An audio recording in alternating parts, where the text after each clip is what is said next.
dan penetapan partai politik peserta pemilu. Dan pada hari ini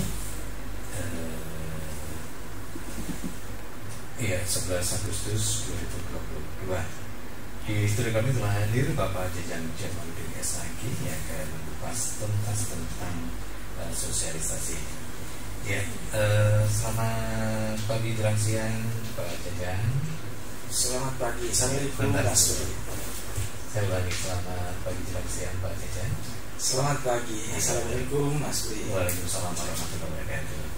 Terima kasih hadir di studio yang berapa kalinya. Dan pada kesempatan kali ini kita juga pernah melihat di media-media terutama di televisi berbondong-bondong untuk mendaftarkan politik begitu Pak ya. Ya langsung saja silakan Pak Jajang untuk bersosialisasi. Baik, terima kasih Mas Bri. Para pendengar Radio Purwasora yang saya cintai, alhamdulillah siang hari ini kita bisa bertemu melalui udara dalam rangka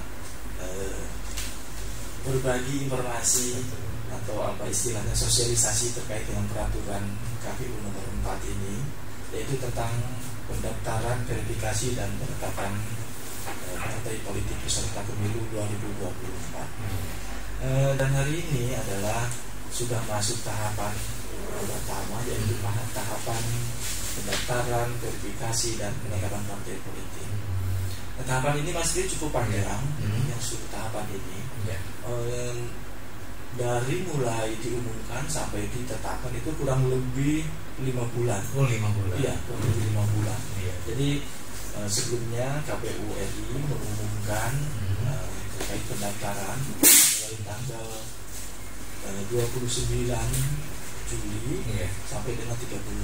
Kemudian tanggal 1 Agustus itu dibuka pendaftaran partai politik sampai dengan tanggal 14 Agustus. Nah, kita sekarang sedang mengikuti, menonton, karena pendaftaran ini tidak dilakukan lagi di kabupaten kota. Jadi ada perbedaan yang cukup banyak ya terkait dengan tahapan ini dibanding dengan pemilu 2019 nanti. Dulu ya. Nah, dulu itu memang di tiap kabupaten kota partai politik itu mendaftarkan diri ke KPU kabupaten kota. Nah, untuk pemilu kali ini pendaftaran hanya dilakukan di KPU RI saja, di pusat saja, jadi tersentralistik di Jakarta. Artinya nanti otomatis begitu ya? Iya. Pusat daftar di daerah masih ada gitu. Betul. Jadi yang mendaftar cukup DPP partainya saja ke KPU RI.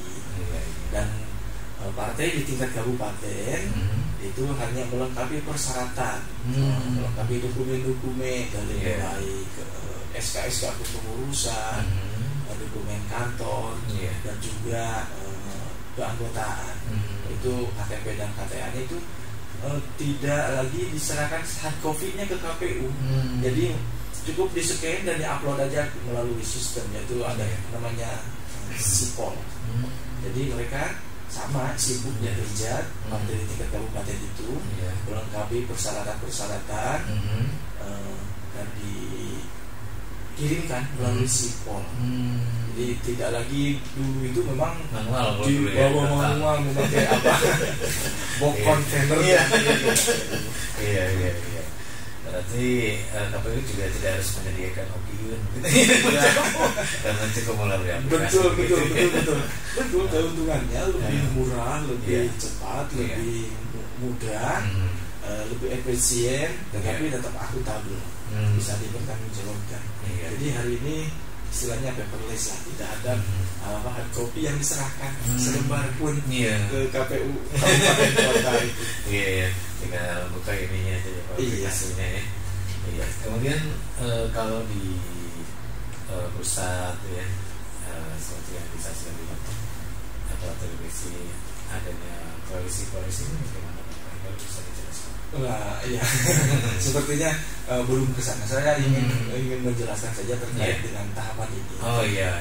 Karena memang tahapan ini juga harus diketahui oleh seluruh masyarakat, khususnya di Kabupaten Tasikmalaya. Jadi pendaftaran itu dilakukan di KPU RI, penetapan juga nanti dilakukan oleh KPU RI.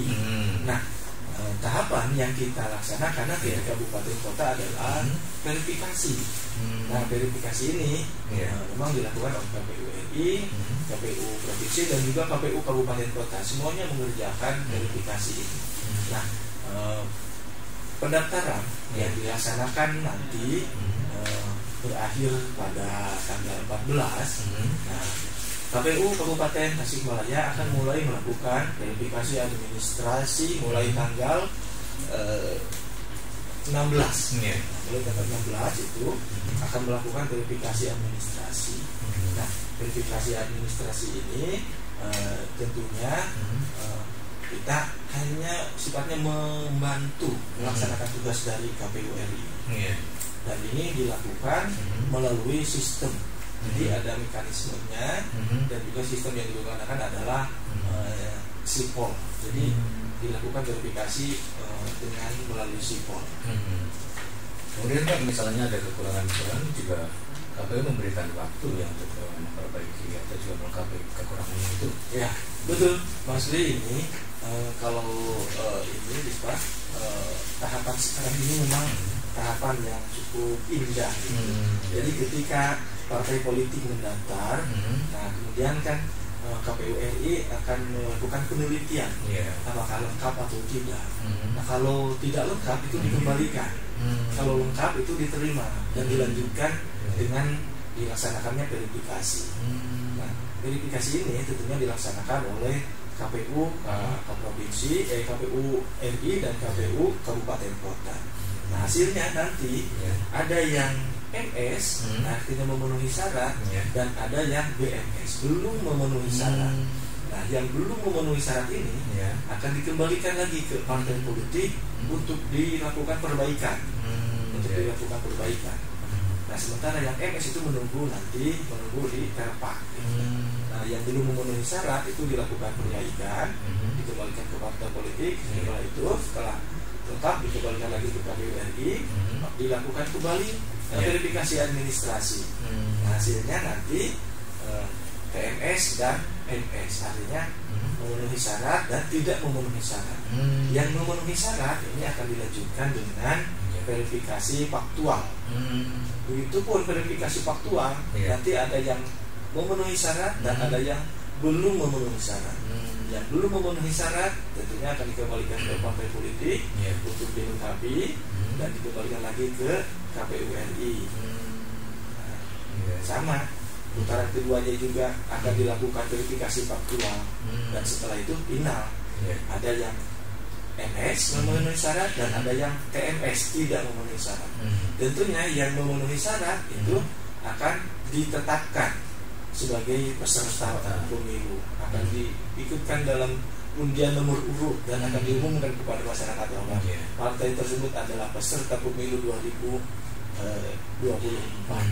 Nah, yang harus dipahami Mas Prim oleh masyarakat bahwa partai politik yang mendaftar ke KPU RI itu ada istilah kategori. Jadi dibagi 3 kategori. Ini karena adanya putusan MK nomor 55. Nah, ini di sini diperlakukan berbeda ini karena KPU hanya melaksanakan amanat undang-undang. Jadi kategori pertama adalah partai politik peserta pemilu 2019 yang memenuhi parliamentary threshold. Artinya yang memperoleh suara sah secara nasional lebih dari 4%. Yang ada perwakilannya di Senayan. Nah, itu kategori 1. Kategori kedua adalah partai politik peserta pemilu 2019 yang tidak memenuhi ketentuan parliamentary threshold. Artinya tidak memperoleh suara sah kurang dari 4%. Jadi perolehan suara secara nasional, suara sahnya kurang dari 4%. Nah, itu disebut kategori kedua. Nah, satu lagi kategori ketiga adalah partai politik baru. Partai politik baru, mereka yang tidak mengikuti pemilu di 2019. Bahkan banyak sekali partai politik di Indonesia itu, kurang lebih ada 75 partai di Indonesia. Nah, yang hari ini mengambil akun silon ke KPU RI, akun sipol, akun sipol itu 41 partai. Nah, kenapa dikategorikan gitu? Itu ada ketentuannya.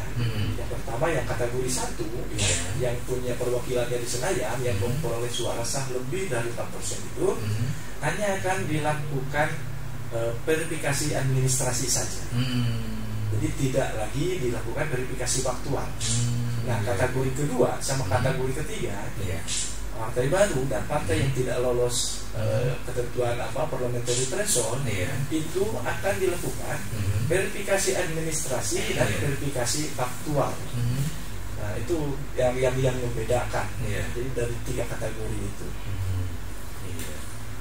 Oke, Pak Jajang, karena kita juga membuka pertanyaan bagi kanca profesor yang ada di rumahnya sedang mendengarkan acara ini, kita buka dulu Pak ya.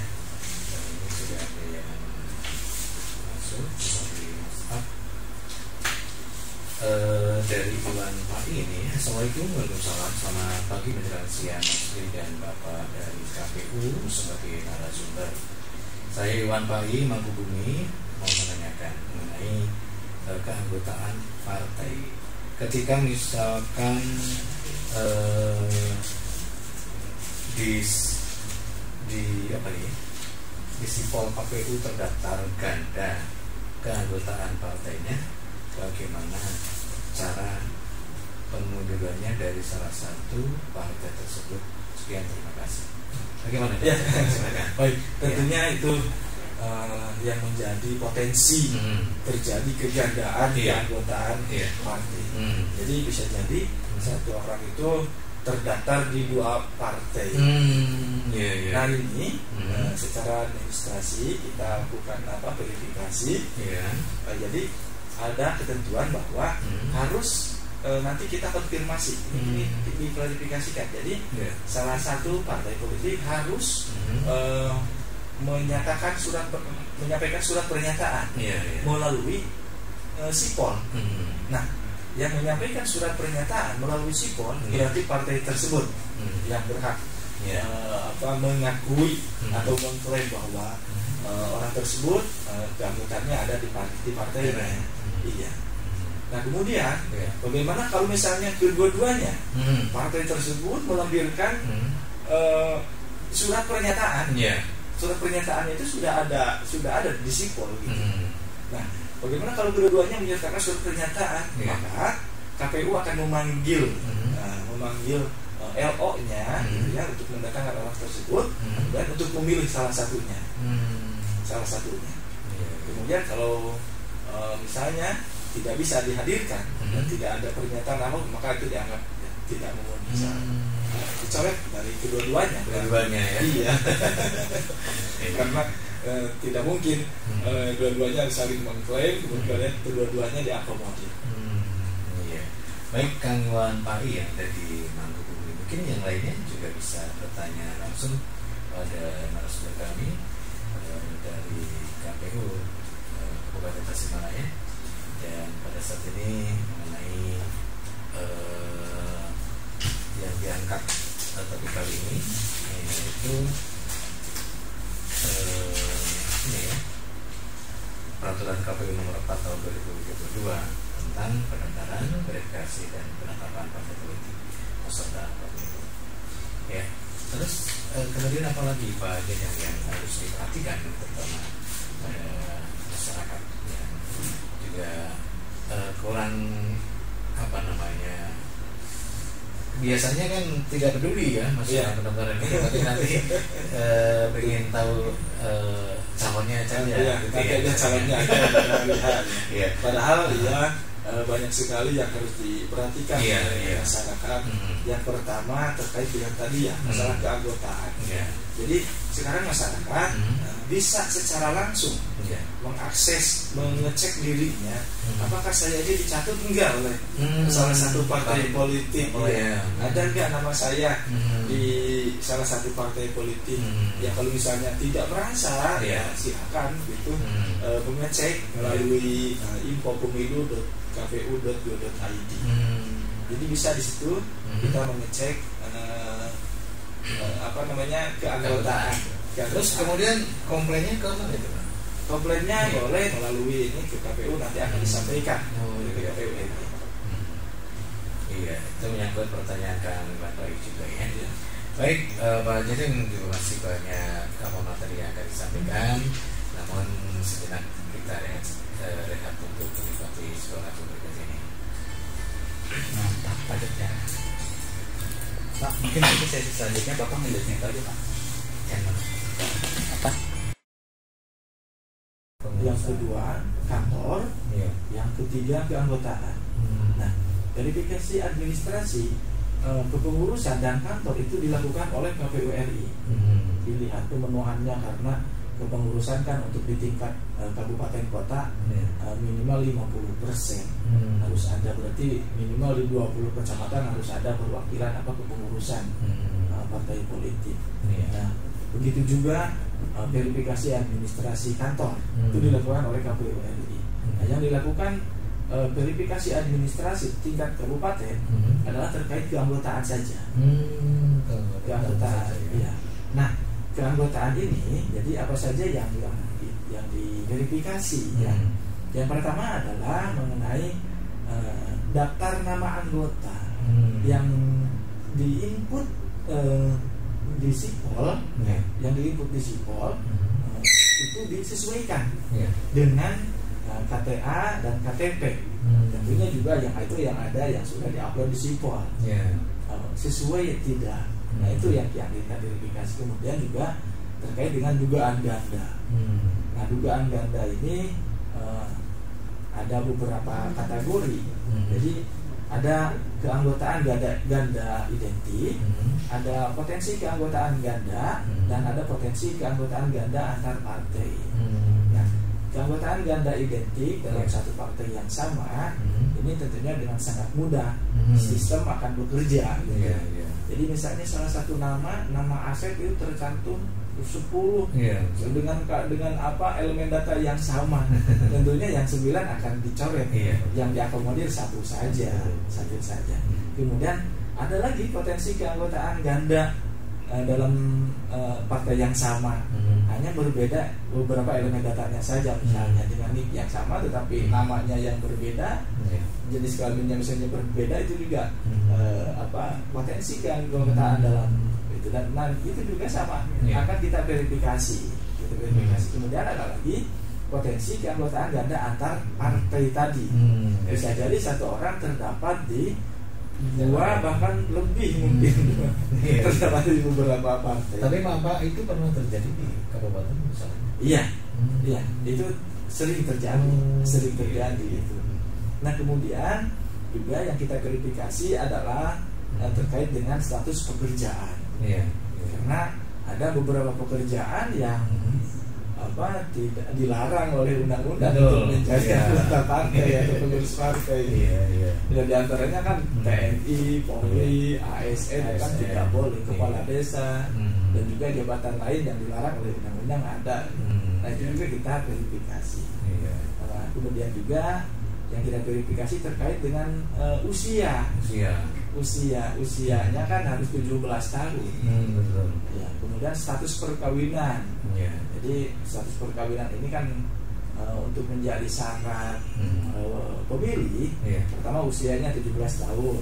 Yang kedua WNI usia 17 tahun, kemudian sudah menikah atau pernah menikah. Nah, itu kan bisa jadi usia 16 atau 15 tahun kalau sudah menikah atau pernah menikah, kan itu menjadi boleh, menjadi sah menjadi sebagai pemilih. Kemudian terdaftar di sekarang masih DPP ya, belum DPP.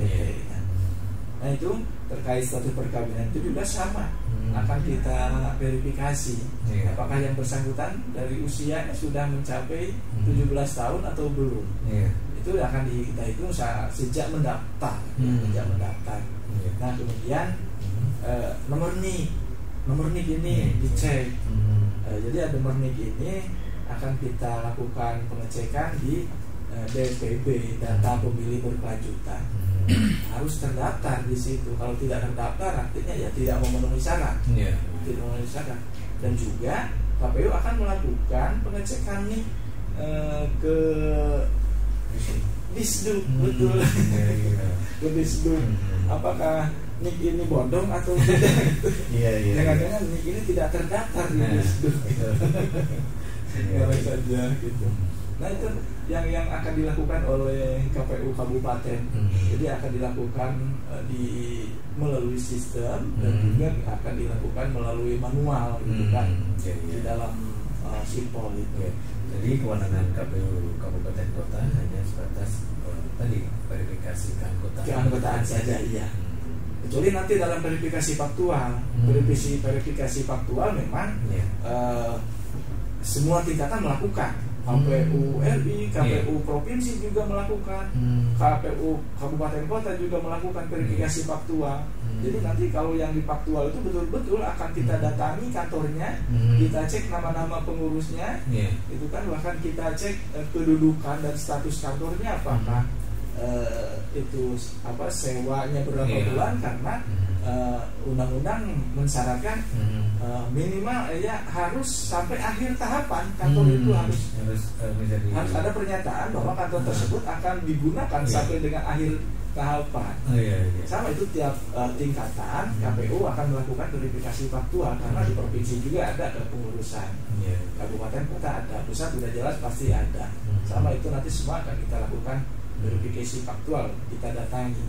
Dan juga tetapi kalau mengenai verifikasi keanggotaan secara faktual itu hanya dilakukan oleh KPU kabupaten kota saja, karena provinsi tidak ada keanggotaan di provinsi, adanya di kabupaten kota yang melakukan verifikasi faktual keanggotaan. Jadi RI dan provinsi tidak melakukan verifikasi faktual keanggotaan. Yang akan melakukan verifak itu hanya di kabupaten kota saja. Tapi ada juga yang kantornya itu masih kontrak, ya? Iya, boleh-boleh saja. Kantornya mengontrak asal dipastikan dalam surat pernyataan bahwa kantor tersebut akan digunakan sampai akhir tahapan. Dan memang sebelumnya sih ada ketentuan bahwa kantor tersebut harus berkedudukan di ibu kota kabupaten. Tetapi dalam PKPU yang terbaru memang tidak disyaratkan begitu. Boleh-boleh saja kantornya di mana saja. Misalnya mau di luar di luar ibu kota kabupaten juga tidak masalah, karena ketentuan itu sudah tidak ada lagi. Tapi mungkin tidak terjadi begini ya Pak, masih dalam tahapan-tahapan ternyata waktunya habis harus pindah, bagaimana itu misalnya? Saya kira fleksibel saja asal semuanya terkonfirmasi, gitu ya, terkomunikasi dengan KPU, artinya apa yang kita khawatirkan ya. Ketika kita melakukan konfirmasi gitu kan, untuk menyampaikan surat atau apa saja, karena KPU berkewajiban gitu ya, melayani semua partai politik, maka saya kira tidak masalah. Kemudian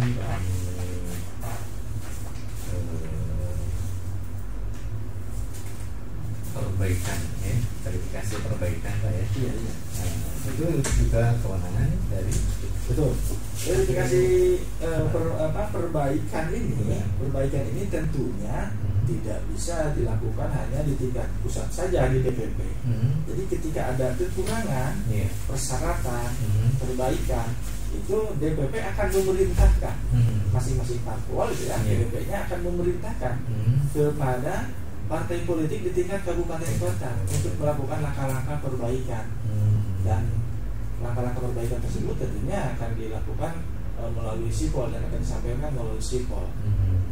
Jadi partai politik di tingkat kabupaten kota juga sama harus bersiap-siap gitu kan, ketika ada perintah, ada instruksi dari DPP-nya terkait dengan kekurangan atau hal-hal yang harus diperbaiki. Misalkan salah satu parpol seperti yang tadi disebutkan tidak lolos verifikasi dan sebagainya, tentu saja tidak bisa menjadi masalah, dan untuk tahun pemilu berikutnya itu bisa betul bisa saja. Memang Kalau misalnya tidak lolos di Permin, ya tidak bisa diikutkan ke Perpak gitu. Nah, baru. Tetapi kalau yang tadi, yang kategori 1 itu kan hanya di Permin saja, hanya di Permin saja sudah. Tinggal menunggu saja nanti ditetapkan. Jadi tidak akan kita verifikasi faktual. Nah, yang kategori 2 sama kategori 3 partai tersebut kita akan verifikasi secara faktual. Dan kemudian nanti tanggal finalnya itu tanggal 14 Desember. Ya, 14 Desember itu akan diputuskan partai mana saja yang memenuhi syarat menjadi peserta pemilu 2024. Dan tanggal 15-nya akan dilakukan pengundian nomor urut. Tanggal 16-nya KPU akan mengumumkan siapa saja partai politik apa saja yang menjadi peserta pemilu 2024. Memang cukup panjang ya. Cukup panjang. Oke, Pak Jajan, sebelum kita akhiri acara ini dalam sosialisasi peraturan KPU nomor 4 tahun 2022 tentang pendaftaran, verifikasi dan penetapan partai politik peserta pemilu. Nah, himbauan apa yang akan disampaikan kepada warga masyarakat Kabupaten Tasikmalaya? Baik, Mas Dwi, terima kasih. Para pendengar Berupa Suara yang saya cintai, KPU Kabupaten Tasikmalaya hari ini sedang melaksanakan tahapan pendaftaran, verifikasi dan penetapan partai politik. Nah, kaitannya dengan masyarakat Kabupaten Tasikmalaya, KPU sudah menyampaikan melalui flyer, melalui media-media yang dimiliki oleh KPU terkait dengan mengecek keanggotaan. Siapapun boleh melakukan pengecekan keanggotaan partai politik. Itu bisa dibuka di dalam info.kpu.go.id mengenai keanggotaan. Dan kepada partai politik kami sudah membuka helpdesk. Helpdesk di kantor KPU pada jam kerja tentunya, dan kami juga siap melayani melalui email, melalui telepon dan datang langsung. Dan satu lagi, saya menghimbau pada seluruh masyarakat Kabupaten Tasikmalaya untuk memastikan bahwa masyarakat yang sudah menjadi hak pemilih memastikan terdaftar di daftar pemilih berkelanjutan.